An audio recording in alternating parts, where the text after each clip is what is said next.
The things you do makes this individual keep running to you.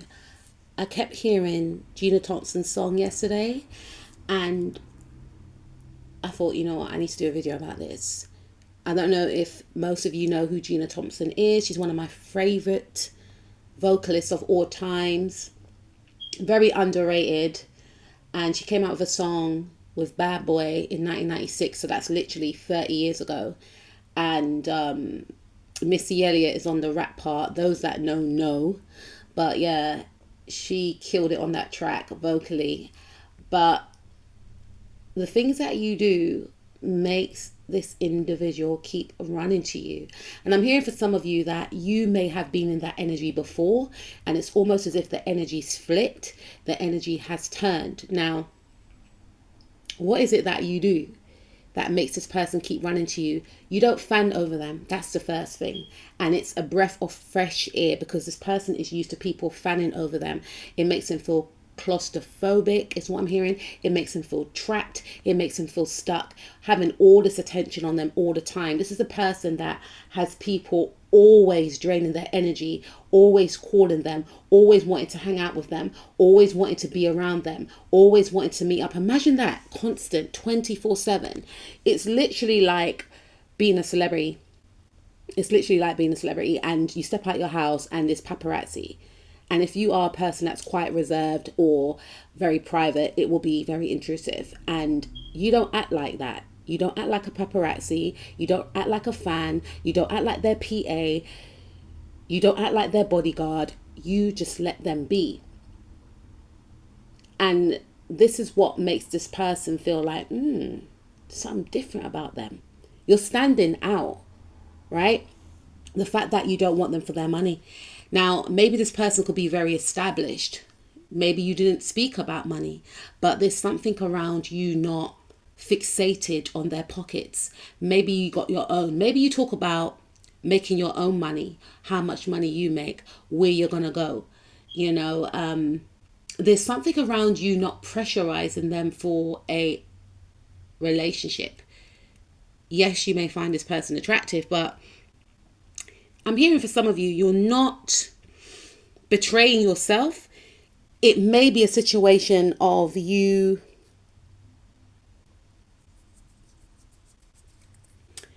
prioritizing what's important, and you might be at a stage in your life whereby you could be thinking, you know what, as attractive as I find this person, I need to sort out my money situation. And I actually wrote a post, I think it was like a year and a half ago, on Instagram. If you want to follow me on Instagram, it's Elisha ×4. But I wrote a post, right? Didn't get that much likes for it. May have ruffled a few feathers, I think. But I said that we spend time focusing on the ideal partner that we want for ourselves. They have to look like this. They have to have this type of job. They have to make this type of money. But in order to attract the ideal partner, we must become that ideal partner ourselves. And it's funny because I wrote down a manifestation list once of the type of partner I want. And as time progressed, I realized that I morphed into that actual person that I wrote down. And it made me feel to myself like, not that I was being entitled, but it's like, Alicia, how can you expect to meet the perfect match for you where you're not the perfect match for yourself first? Because people focus, basically what I was saying is like, people focus too much on the outer. I want this, I want that. Blah, blah, blah. What about you? Are you in the best shape? And the thing is, it's not about being in the best shape to attract love, because love is for anyone, regardless your shape or size, right? I'm talking about shape in regards to, in some regards, some people might say, oh, I want a man with a six-pack. I ain't got no six-pack. So I didn't write that, by the way, but I ain't got no six-pack. So why am I demanding that I want a man with a six-pack? Like, do you understand what I mean? It's about, really? Basically, I hope I'm making myself clear. Become the best version of you to attract what you want. There's no point in not being healed. There's no point in not being the best version of yourself and then you expecting the best. That's basically what I was trying to say, right? But I feel like this individual going back to the point, I feel like you could be at a stage in your life whereby you're focusing on your money. It's not like you're betraying yourself, you know, and you're trying to downgrade what you actually want. It simply suggests that you could be trying to become the version of who you would like to date. And this person, they may not understand that's what you're doing, right? But the fact that you're not interested in them for their money makes them very attracted to you. Again, you're not fanning over them because you are a star in your own right. You highlight and, you know, you are not insecure is what I'm picking up. You don't need to latch onto them to be relevant. You have a certain depth, wisdom, and spirituality that this person likes, and it makes them think that you stand apart from them. They could be used to people aligning with them. This could be friends as well, right? Because they've got a certain hype. They're that girl, they're that guy. And people have profited off this person's energy, and you're not trying to do that. And they feel like you have a lot of depth. You are an old soul. You are very open. You are very honest. You may have been open about your emotions, and they find this very, I'm hearing the word challenging, because they could be used to people being fake and not actually expressing their true agendas. And to find someone that is authentic is very refreshing. Maybe you told them, look, I like you. Like, this is what it is. Like, they're not used to someone being so upfront.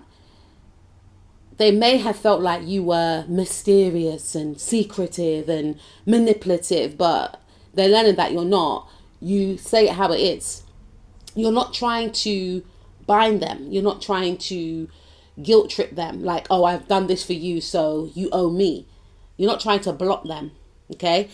You are very powerful. They feel like you stand in your power, and you can command a room. You can command attention. And I feel like they could be quite intimidated by this, or they may see you as their match. Again, you are a star in your own right.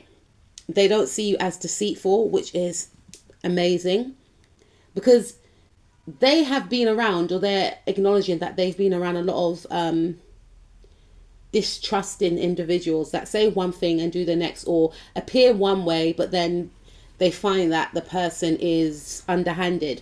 And with you, they feel like you could possibly be one of the realest people they've ever met in their life, even more realer than some of the people they've known before you, right?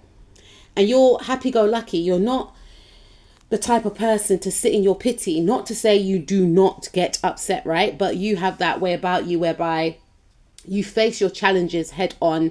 You don't project your inner turmoil onto others.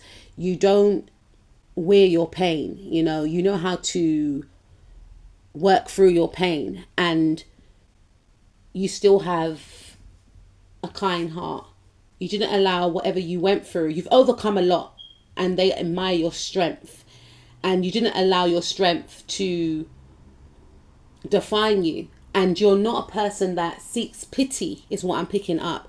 And this is one of the reasons why they like you. This is one of the reasons why they like spending time with you. They like your conversation. Maybe you spent time with this person and they find you to be very engaging. They don't get bored of you.